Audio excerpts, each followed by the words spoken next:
Boom! And here we are. Hey, man, this is going to be the second episode of the year, but you've probably seen the first episode by this point multiple times on LinkedIn. You're probably sick of it, but you're going to get sick of it. That's how we're doing it this year. I got my boy Gabe in the building with Rocket Shipping. He's got a lot of stuff to talk about. I'm pretty interested in the safe, so we'll get to that eventually. But, dude, how was the holidays? It was a good Christmas this year. Actually, a couple of my siblings didn't make it because of travel. We had a big winter storm up in Fargo and Minnesota area. I think a lot of the U.S. had it. And so I was able to spend time with just my mom and dad, with my wife and my kids, and that almost never happens. And so It was good. I do love seeing my siblings. I have 4 of them, but we see each other quite a bit throughout the year. I just never spend time with just my mom and dad without all 10 grandkids around. So I got some good time with my 2 kids, and it was nice to have a whiskey with my dad. So yeah, it was a good time. Hey, man, you can't beat family time. I'm a big family guy, and it completely resets you. I believe in it like weekly. I try to see my parents and my main family, my sister, brother-in-law, and everybody. We do family dinner every Wednesday, right? So that's important to us, especially as everybody gets older, man. I mean, you can't get time back, so you might as well be there when they're here, Yeah, actually, I don't want to get heavy right away, but last year my dad had a pancreatic cancer scare at Christmas. He went in on Christmas Eve day and they thought it was pancreatic cancer. It turned out not to be. It was a nodule or a cyst. And then like a month later, my mom did get kidney cancer and she had to get her kidney removed and all that stuff. And so this Christmas, no cancers. Everybody's still here. Last year, we weren't so sure of that. So it was a good Christmas to just kind of be reflecting on that. That sucks, man. I hate to hear that. My mom, she just recently beat like lymph nodes cancer as well. So they caught it very early and was able to do like radiation and catch it. But that's never fun. It's a tough time for everybody, But it's good that everybody's happy and healthy on both ends of our spectrum. I'm probably sure that's not the case for everybody. So there's always some bad things out there. But it's a new year, man. And dude, it was 9 degrees in Chattanooga. I don't know about Fargo, North or South Dakota, North Dakota, whatever Dakota you're in. Dakota, dude, Chattanooga. Dude, it should not be 9 degrees in Chattanooga. It was negative 25 degrees in Fargo. Real temp. That's without wind chill. So it was a cold weekend. Dude. So, man, so coming off this last episode to do with Brent, obviously we talked a lot about goals. It hasn't came out yet. Just before we recorded this one, but we talked a lot about goals and mindset, and you'll probably get the chance to watch it. But I just want to talk to you about you and the goals for yourself and your company going into 2023. What are some things you kind of put out there that you're looking to accomplish? Actually, we've got a couple of things happening this year. We had our rocket shipping brand that I started 2 years ago. That was purely LTL brokerage. In the last year, we've developed a TMS that allows our shippers that are more enterprise level, spending $2-3 million a year on LTL, to both use our rates, but use us as a managed transportation provider so that they can bring in their own direct tariffs, set it next to ours. And we are offering to manage every tariff, even if it's ours or not. And instead of doing the traditional brokerage markup, we're doing more of a transaction fee. So kind of blending, like I like to say, is we're marrying Midwest nice with Silicon Valley tech, and we're still going to manage it, which I think there's a gap in the market there, and we're going to take a lot of market share because of it. We also, at the same time, are launching, and we have launched our truckload brokerage. And so that'll be called Rocket Logistics. And I've got 2 VPs, Samantha Jones and Tim Breckenridge, that I brought on to run that. And so this year, setting goals was more... The goal was by the end of the year to have those companies set up. And now we have a bunch in the pipeline to be able to learn new systems. And it's kind of starting new businesses within our brand. So the goal would be to get them off the ground. And then we'll reset goals after Q1 on revenue. Cool. So the truckload brokerage, the brokers that you brought in with Samantha and Tim, is that already up and running? Is that what they were doing as soon as they got there? Because it looked like it was a lot of content pushing out originally. I didn't realize they were doing the actual truckload brokerage side. It wasn't running when I hired Sam, but in between hiring Sam and discussing, business models, we do truckload as an agency model already. But the truckload brokerage that we're starting is going to be purely enterprise level, leveraging relationships with Sam. And then we brought in Tim Breckenridge, who was a common contact between Sam and I, approached him in the fall and took him out to a seafood dinner and convinced him to leave his current position and come do it with us. But he's been doing this for 16 years on the enterprise side and building carrier networks. And so we said, hey, let's separate that and have you guys have some skin in the game and be motivated to go build that. Of course, the reason I brought those things up is that I think too many companies try to do everything at once and say, hey, there's customers everywhere, come and get them. And I fell victim to that in my first year. In year 2 of rocket shipping, I said, I'm just going to focus e-commerce and we're going to build out a big niche there. That's still what we're doing with the managed trans. But I said, hey, there's nothing wrong with bringing in other really capable leaders, giving them skin in the game in the new entity and saying, I don't have to be the CEO there in order to have an impact. So it's not me running everything anymore. And so we'll see how that goes. I'm pretty excited about it. No, that's very interesting. So pretty much you're taking a big broker mentality, breaking it up into smaller companies and giving the people that are running it an incentive to do really well by giving them a little bit of equity in the company. Most likely is probably what it sounds like. Yeah. So instead of equity in rocket shipping, which is equity is always touchy because it's like, hey, do you give equity to somebody who didn't build it? This is equity in something that hasn't been built. So if it does go big, they would have a huge part in that. So it's fair. Sure. They're also incentivized to, build it faster and do it the right way because they have an ownership stake. And so it's going to be exciting. I think that it also helps us keep the startup vibe in different companies instead of just being one conglomerate that gets to 100 employees. We're at 25 employees now. And if we keep growing the way we are, we'll be at 50 next year. And that's a lot of employees for a brokerage, and things kind of get segmented and there's not as much visibility. So my idea is that we'll split them off and keep each one as a startup with the right leaders. And then instead of someone saying, hey, what does rocket shipping do? And I say everything. I say rocket shipping does LTL management. But we do have a truckload brokerage. If you guys are just doing truckload, I'll introduce you to Tim and Sam.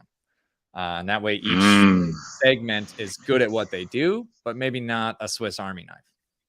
Yeah, no, that's a big problem with brokerages. I feel like a lot of brokerages are just, hey, man, we do everything. What do you need? Yeah.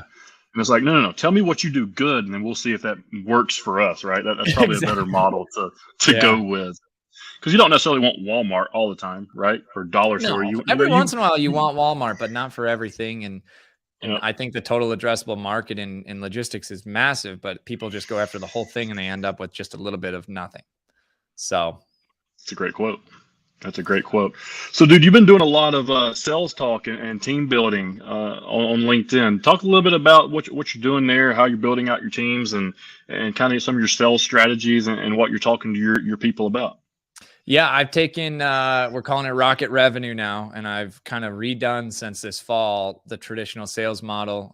For the first year and a half, we just had account executives that managed their customer relationships, and we have an operations team that did everything in-house. That was our differentiator, is that we didn't have cradle to grave. But I found that each rep that I had, 5 or 6 of them, was good at something different. So we've got a couple of guys on the team that can set appointments like crazy, but following it through the sales cycle and closing it, their close ratio was lower. And then I got a couple of guys on the team that if you put a deal in front of them that was warmed up, they could go close that thing. And so with the economic headwinds we were seeing in Q4, and obviously right now we're up like 1 or 2% month over month, but to be up 1 or 2% is actually to be up 15% in what we're doing. And so it's been a transition of like, hey, it doesn't feel like we're growing like we used to. That's just our shippers and our customers and clients are not sending as much freight as they used to, or in the truckload side, it's just lower margin because of the conditions. And so I said, we need to be more of a revenue team instead of a sales rep ops approach. And so in 2023, we've reorganized that into, we have SDRs that fill the top of the funnel. One thing that I did differently than a tech company that does SDRs, things like that, they still get commission on the deal as if it was theirs. And then I paid the VPs a bigger salary, and they don't get a commission split of the accounts that get warmed up for them, but they get a profit share off of the company growth every quarter. So they're incentivized for the whole company to grow that are closing the deals. And then the SDRs are incentivized like a sales rep, but they only have to do one thing really well. And that is open the door, get the first appointment booked with our ICP, and then let the VP or the enterprise account manager take it from there. So everybody has one role, and we got 6 or 7 people doing it that way. Dude, I've noticed that at both companies I've been at, there's guys that are really good at prospecting that can go out and figure out who they should go after. There's people that are really good at cold calling. There's people that are really good at email blast and getting appointments set that way. Yeah. And you're right. There's people that are great closers, that can't set an appointment to save their life. They literally can't get a chance to close because they don't want to do the monotonous part of the beginning, right? And that's usually your higher level sales guys. So yeah, that's genius. I did similar to that, and maybe not. I didn't have any say in like pay structure or anything where I'm at, but like when we brought our sales team in, they pretty much became cold callers at the beginning as they were learning the game. And any person they had an extended conversation with, is what we called it, like the next level call, came to me, and they sat in with me. They listened to me do the call, and then eventually now they do the calls. Yeah. But I like the way you're doing that, where you're saying, hey man, hey, if you're a 4-hole hitter, you hitting the 4-hole, and if you can bunt, you're going to go first, right? So I mean that makes a lot of sense. But everybody needs to be paid off of it. That's a fantastic idea. And I think the premise too is I started it as like a necessity. I was like, how do we comp the team differently so that the only way that everybody makes money is if accounts actually land and stay? And because we were having reps making pretty good money, and then they'd have transactional shippers that would kind of come and go, and there was no way to actually project revenue, which I think a lot of brokerages struggle with. And I said, how do we comp it so that everybody's incentivized for the deal to land? Maybe 3 different sales reps, SDRs, account managers, or VPs are involved in the deal, so that like we don't miss details and we get rate studies back on time. But then we have those QBRs set up because the VP is going to be doing that anyways. And so that was by, I thought, necessity that was before. So this is like October. And I said, hey, I think things are going to get bad. And that I thought in July, and I was saying, and then in October, I was like, I think it actually is going to happen now.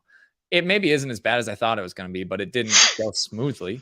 But now I'm like, hey, as long as we can continue to talk to each rep and say, here's where you're at, here's where you can go, and they know exactly how they can get there, because nobody wants to be an SDR for 5 years.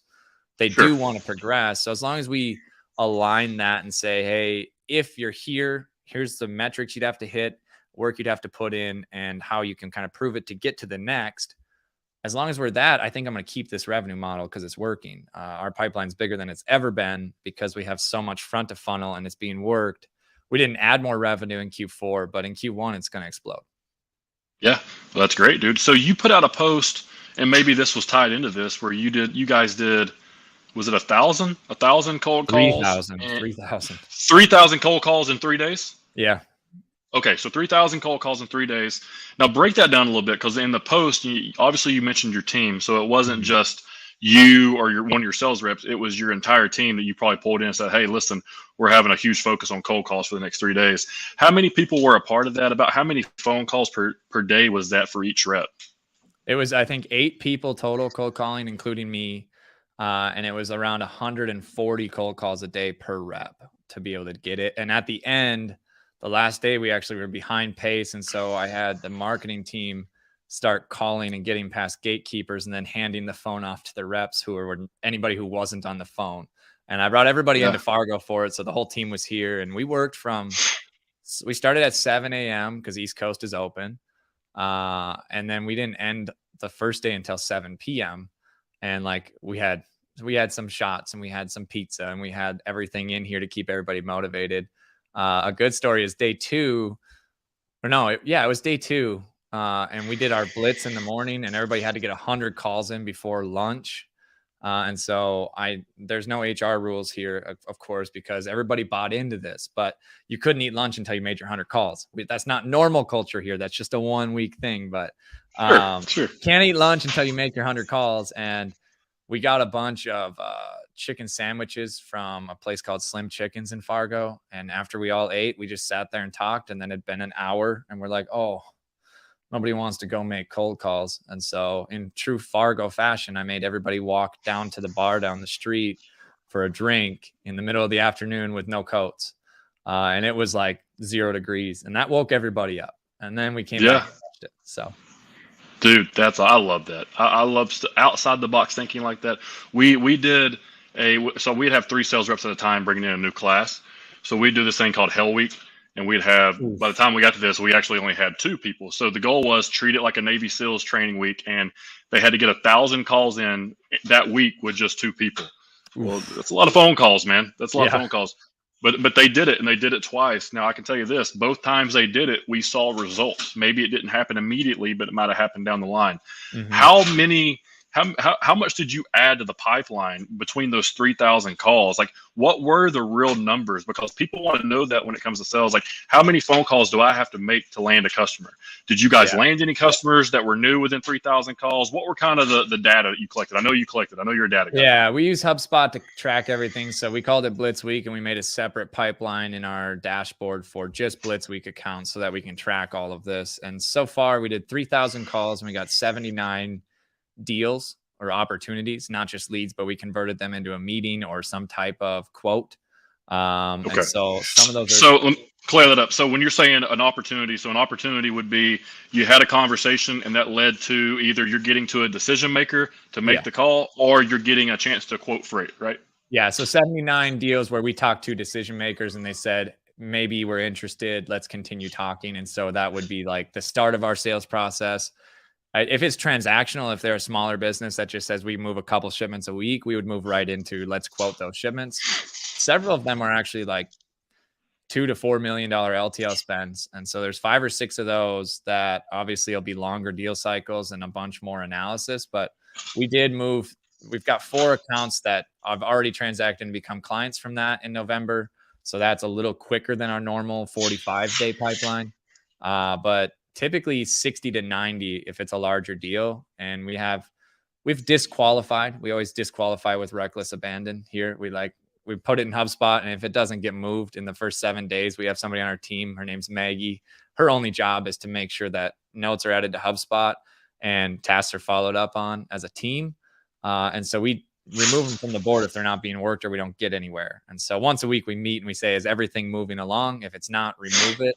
It's the rep's job to go get it back on that board. So we've got it down to about 30 deals that I think either we will land because we're the right fit, or if we don't do our job, we won't go get them because it's going to take a lot of follow-up. But 30 deals that should transact out of 3,000, which is 1%.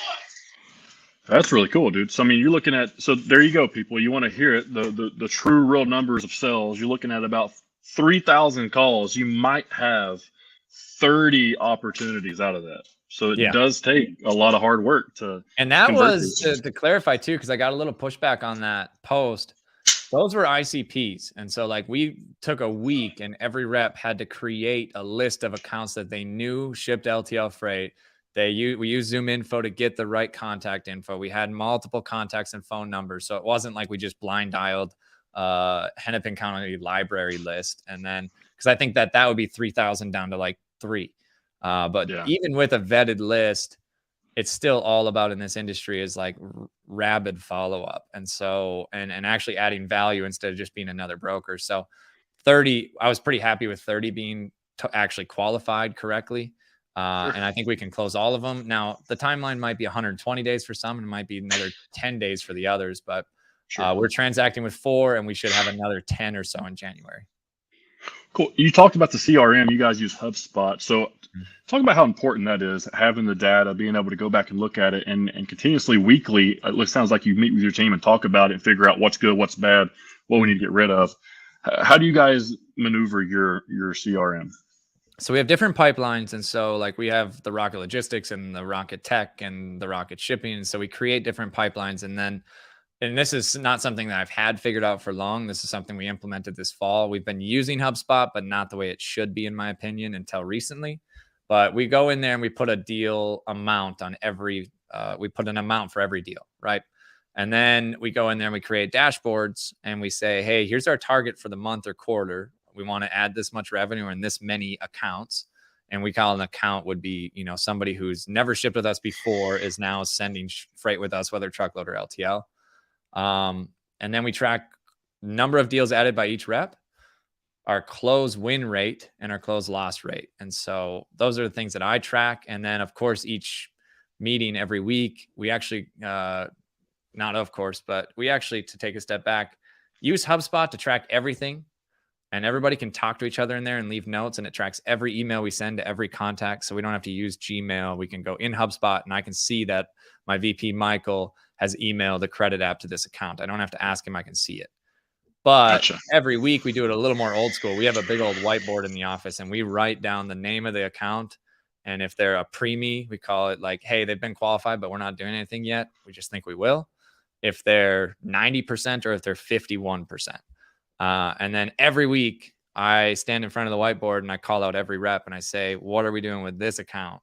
And when we first started doing that, I was not in a great mood for several weeks, because every meeting I was like, what are we doing with this account? And they're like, I just, got to follow them up. I'm like, but you didn't. And like, there's only 4 of these accounts under your name. So what are you doing with the rest of your time? And so then we refined it even more. And now every week I don't even run the meeting anymore because it's efficient. And so our VP of Biz Dev runs it. Everything moves through. And one of the things we do is we erase it if it hasn't been touched. And then like I get an email saying these accounts were erased, Gabe. And then I can follow up with my rep and say, how do you put an account on the whiteboard? That's your sales gut knowing, hey, this account's going to transact, and then it gets erased because you didn't follow up. Like, you only get paid if you do well. And so it's a little easier way to keep accountable in front of the group than HubSpot, because that's more just data. But we do. Yeah. Really cool, man. So that's accountability, right? You got to have that in sales.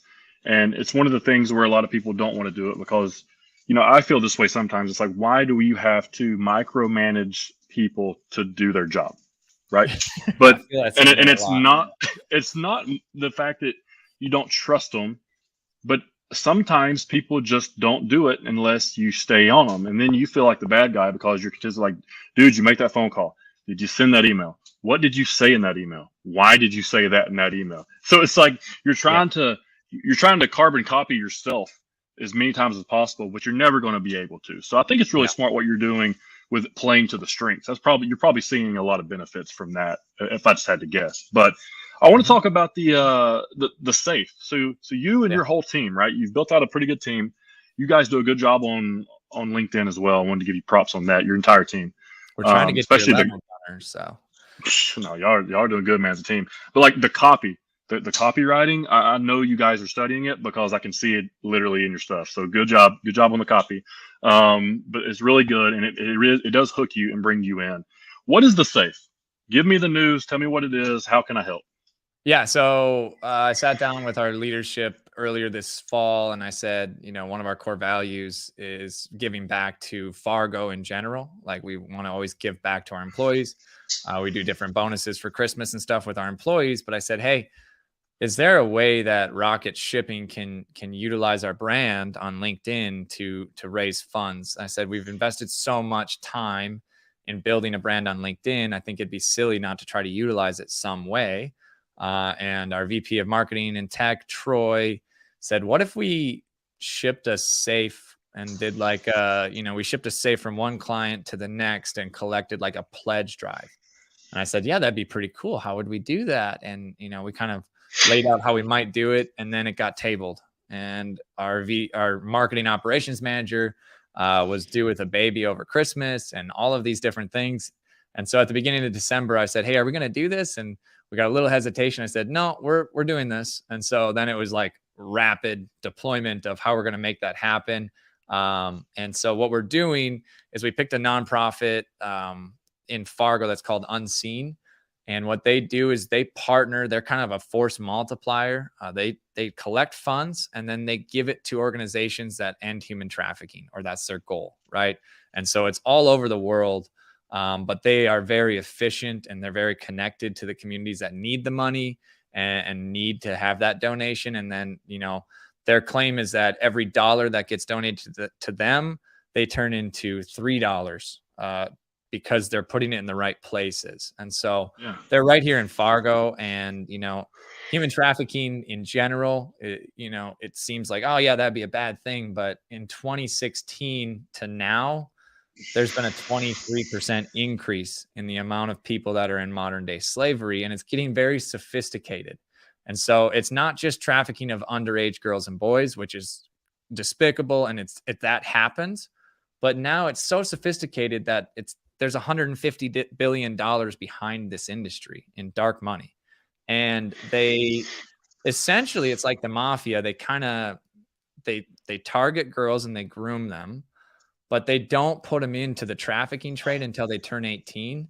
They just control their family. And so that like the mom or the single moms have to basically pay up or they give them their kids, right? So they just control families, and on their 18th birthday, they're slaves.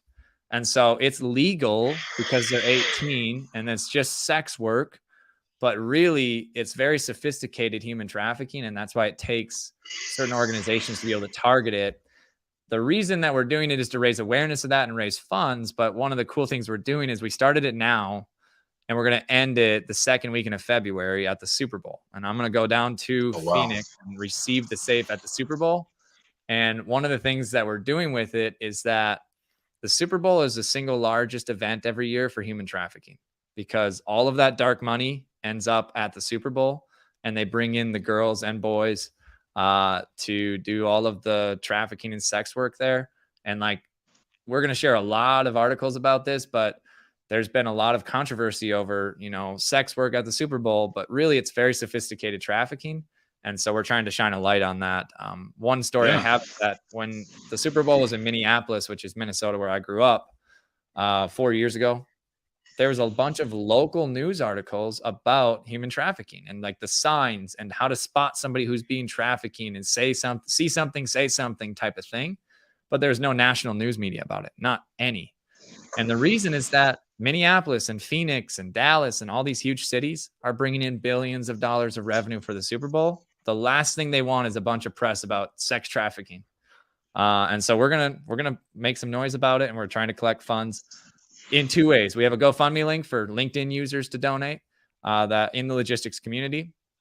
And then we're shipping a safe from client to client, and then eventually to people who are not our clients, because our client can pick where to send it, and we're going to arrange all the freight. And there's just a little pledge sheet in there with a little magnet that looks like a check, and they're going to write the amount. And then the next company who receives it will see how much each company before them donated, and we'll keep a tracker. And we're trying to raise $100,000. So that was the long version, but I figured I had the time. I might as well lay out the details. Yeah. No, dude, I love the long version. That's why we do this form. I hate the little 2-minute sound bites. No, I love that. Any way we can help, I'll go to the GoFundMe or whatever. If you want to send a safe to Chattanooga, bro, I could. There's several companies in town that I could probably get to come by the office to maybe help out. So if you want to talk about that, let me see what I can really do. And if I can get the Chattanooga community of freight to come together, we could. I'm cool to do it at our office to make that happen. But that's up to you. If not, we'll go find me. That was kind of the second segment of this, and you that was a spoiler alert. But now that you talked about it, the second thing that I was going to do is, once we raised a little bit of funds, and we're at like $2,000 raised and about 3,000 committed so far, just from LinkedIn users. That's not from any of the companies that we're going to send the safe to. But what I was going to do, and what I will plan to do, and maybe we work together on this, Gunner, is say, hey, logistics leader at this company, will your company match the donation of this, one of our clients? And then if we get a match, I assume we'll be able to, at least time 1.5, we might even be able to double what we thought we were going to raise by getting some matches. But one of the things is that corporations that, maybe our clients and things like that, there's some red tape for donations, and you have to get some approvals. The logistics community, if we want to donate, we just do. Even the biggest ones, that are in Chattanooga or in the area, like there's individual people running the companies that can just say yes. And so that might be a good way to kind of really get it kickstarted, because we have run into resistance from some of our clients and things like, I have to get it approved by XYZ and the owners. And so it might be a good thing for us to work together.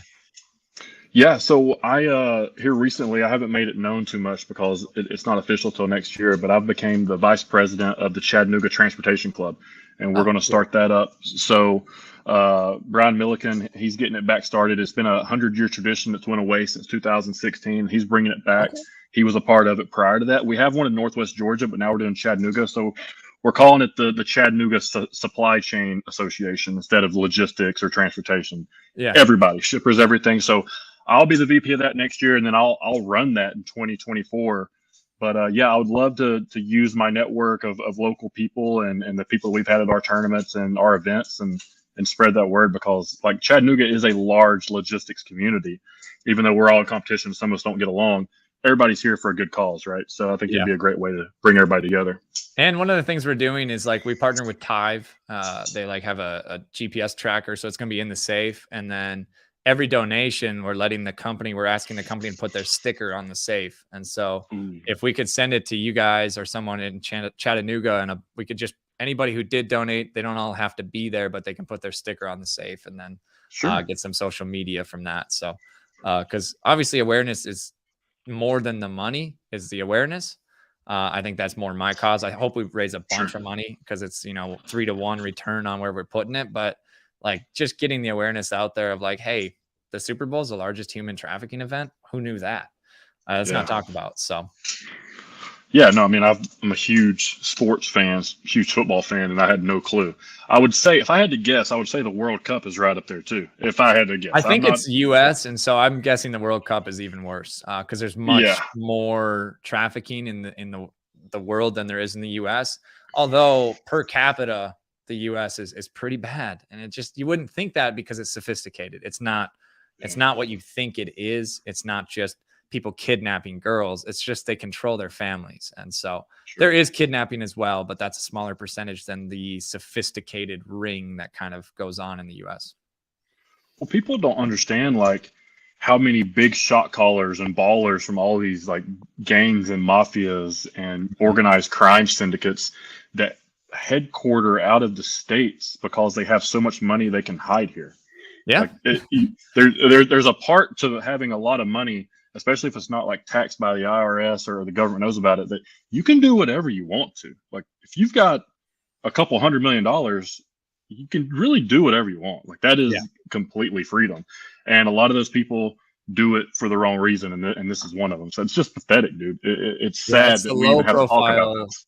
The low profile billionaires that no one knows about, that this type of stuff happens. Yeah, and a lot of those people are also probably, and not trying to be a conspiracy theorist, but they're the big backers behind a lot of these companies that you see on the mainstream, right? Oh yeah, like they're a part of this. You know what's wild is that it sounds conspiracy theorist, but like if you just research it, it's actually just public information. Nobody talks about it. Yes, but that's actually what happens. Yeah, it's crazy the stuff that you get lumped into a box of that, because I get that all the time. Like, oh, you Mr. Conspiracy Theory guy. It's like, bro, just critically think a little bit. Just read Google. If you want to know something, Google it. Like, people frustrate me about some things. Now I'm saying use ChatGPT, because then it's like there's no filters at all on that. You just find out whatever you want. So, dude, how amazing. Let's talk about that. Let's talk about AI in our space. Obviously, technology is huge, and you're even taking a strategy from the software space into your sales program. But dude, this AI stuff is getting wild. The ChatGPT is crazy. You can literally type in like, how can I run my freight brokerage better? And by God, it's going to tell you how you should do it. And if you listen to it, it'll work. Like anything. It's pretty wild. Yeah. I've been using it to like do competitor research. So I'll go on to ChatGPT and say, hey, tell me the benefits of using Echo Global Logistics. And it'll list everything. And I'm like, okay, here's our copy, sell against this, this, and this, instead of trying to just write that myself. Because anything that was from 2021 and before, like it has access to. So if you asked it what rocket shipping is, it doesn't really know, because it doesn't know newer companies. But the established brands, it knows everything about it. Plus, dude, a little secret. I'm not even. It's not even a secret. But what we're going to use it for is blog posts for SEO. Because you can tell it, hey, write me a blog post style article about how to reduce damages in LTL. And it will take every single article that's ever been written about it and make it a better version. So the big brands that do all this SEO, they make these blog posts just to have SEO. So that if someone says, how do I reduce damage claims? It goes to their website, and then they can do anything on their website. But they've written these articles for so long, you don't have to rewrite them. ChatGPT can. Now we're going to put out actual valuable content about, market insights and how to optimize profiles. But for the simple claims process, BOL, it's all ChatGPT now. Dude. And the people that, I know you've seen this, the people that are so against it online, they're like, I don't know why. I've seen more people against it than for it. I'm like, dude, this is sweet. Yeah, I went to this and typed in something and it was so generic and stupid. I don't even know why anybody do that. I'll tell you why I'm going to do it, because I have a bunch of ideas that pop into my head, and then I sit down. I'm like, dude, do I have 3 hours to sit down and really write this out on paper and then organize my thoughts and put together a freaking blog? I didn't even like school, right? That's the reason I hated school. But I tell you what I can do. I can take my thoughts, put them into this machine, let the machine spit it out, and then I can tweak it a little bit in my own words, and boom, you've got something really, really good, and it took you 3 minutes to do it. Now, how many of those can you put together in a day? You're 100% right. Like, you can build so much great content with it if you just utilize it. It's a tool. It's a tool to make everything better. Quit thinking like it's not going to replace humans. It's a tool to help humans do better things. Like, people frustrate me, man, sometimes when it comes to technology. Yeah, and I had to pull this thread because you said you didn't even like school, and like ChatGPT in school right now, that you can write an essay with it. And so I saw like New York Times shared an article, and it was like teachers are afraid of ChatGPT because they can't tell if it was plagiarized or whatnot, because it's not actually plagiarized. It is original content from an AI bot. And so they won't be able to find that same combination of words in their programs. And my thought on that is like, what if you just didn't have kids write essays the same way anymore? What if you had critical thinking and debate more incorporated into it, instead of like, hey, write an essay and that shows that you know how to cite your sources? What is the point of citing sources anymore? Right? You just say, I found it on the internet through these sources. It's not Wikipedia. Like, we shouldn't have to teach our kids how to do that, because the technology will do that now. Complex math should still be taught to those who are going to be engineers, but the rest of it, it's like, we have AI. So I would say, instead of saying I'm afraid of them being able to do the things or replace or cheat, it's like, yeah, what if you just took all that time they were supposed to write that essay for and taught them something different about now? It might actually be a good thing.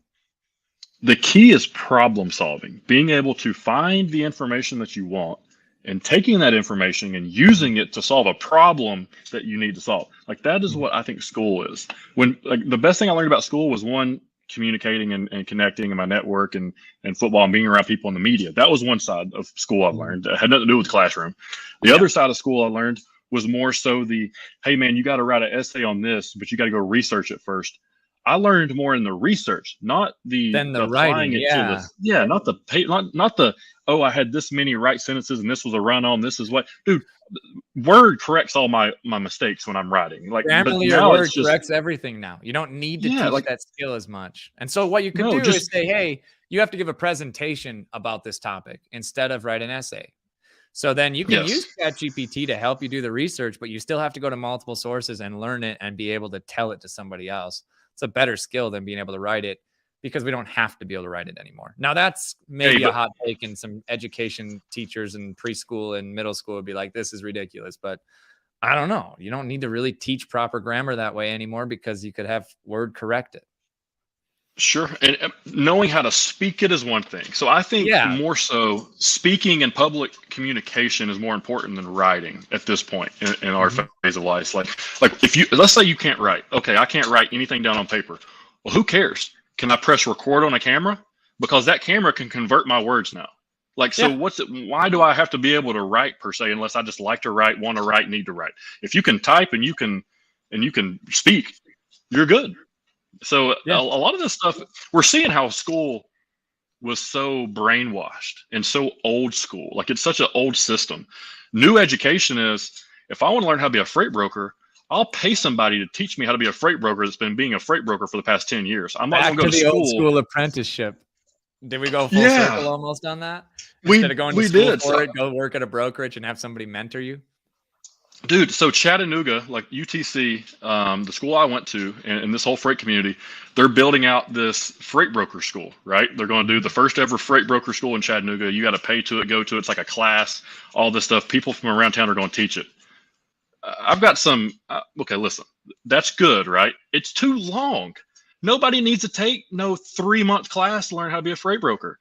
Bro, go pay somebody and learn how to be a freight broker in a month. If I promise you, if you pay that person, they teach you for an hour a day, you're going to know how to do it. It's not that complicated. And then you got to have the skills to be able to make it good, right? But just being a freight broker, like, how do you get set up? How do you start a company? How do you do this? How do you do it? Like, somebody needs to teach that stuff. That's more important than go to class and Yeah, how do pretend you like get you're an listening MC for an hour. number and get a surety bond, and how much is insurance for an annual premium? How much do you need? Do you need $1 million, 2 million, 5 million in excess? Are you having contingent cargo? Like that should be taught, not how to do freight brokerage sales at school or whatever it may be teaching them. I think the reason why people don't want to teach that is because then they'll realize how cheap it is to start your own, and people could just go out and get their own customers and start their own and make a lot more money and work their own schedules. Yeah, that's but then you're probably the learn reason about why. factoring and how to self-finance, and then the whole problem in the truckload brokerage industry. And you'll hear a lot of this out of me over the next, and probably out of Sam and Tim more. But it's just, if you have all the big brokers have all the money and they self-finance and they buy market share, and getting started with an MC, it's not that expensive to get started, but you can't self-finance $12 million in a year, right? Who has that much runway in savings? And so then you could go get a line of credit. But if you're from an agency model or you have no business, you can only do it off your receivables. And so you have to factor. And if you factor, you get stuck in factoring because they have the first right, and you can't get a line of credit once you started factoring. And so all these things I didn't know, and I'm learning very quickly because we had to go with an alternative source, and we're using a different type of fintech payment provider for payment services, but not factoring. But it took me months to find them. And there's only like one or two. And so it's going to be a lot of content I put out about that and how the whole market's controlled by people who self-finance. Dude, the big players in logistics are in the finance and insurance space. They're not logistics, they're not brokers. Yeah, exactly. Like if you look at anybody that has sold a brokerage, look at what they're doing: staffing, insurance, finances. Like that's what they're doing. They're not starting another brokerage unless they just really enjoy it and they want some extra cash flow, right? Or they're still in their earnout waiting to do exactly that. So yeah, that's exactly what they're doing, man. Well, dude, hey, thank you so much for coming on. I know that you're busy. I know it's a little bit slower over there this week, for like it is for all of us, but yeah, I love having you on, man. So hey, talk to me about what I can do for the safe. I'll talk to about 5 different owners of companies or presidents and see what they think. And if it makes sense, maybe it makes sense to bring it down here. If not, we can do the GoFundMe. Either way, I'm down to help, bro. Yeah. How about this? I'll send you all of our assets. We got a landing page. We've got videos about what Unseen is and an annual report. And if you can send that annual report or the video, once they see where the money's going, they're not going to be able to not donate. Because Unseen does an incredible job of telling stories of what happened because of the donation and which individual people were, and they tell their stories of them being saved from the trafficking industry and all the things I summarized. And then, I'll send that to you. It's all already done really well by our marketing team. They crushed this. Yeah. I didn't realize how much work was going to go into doing a campaign like this. Like we had to get banners and stickers and videos and landing pages and GoFundMe, but it's certainly worth it. So I'll send it to you. I'll copy in my team and we'll go from there. Yeah, man, send it to me and I'll send it out to. I'll email blast everybody just like I would if I'm trying to sell something. I got you. All right, that's what I've been doing too. Appreciate it, man. All right, brother. Well, hey, man, you have a good day and a good New Year's. See you, brother. You too. Happy New Year.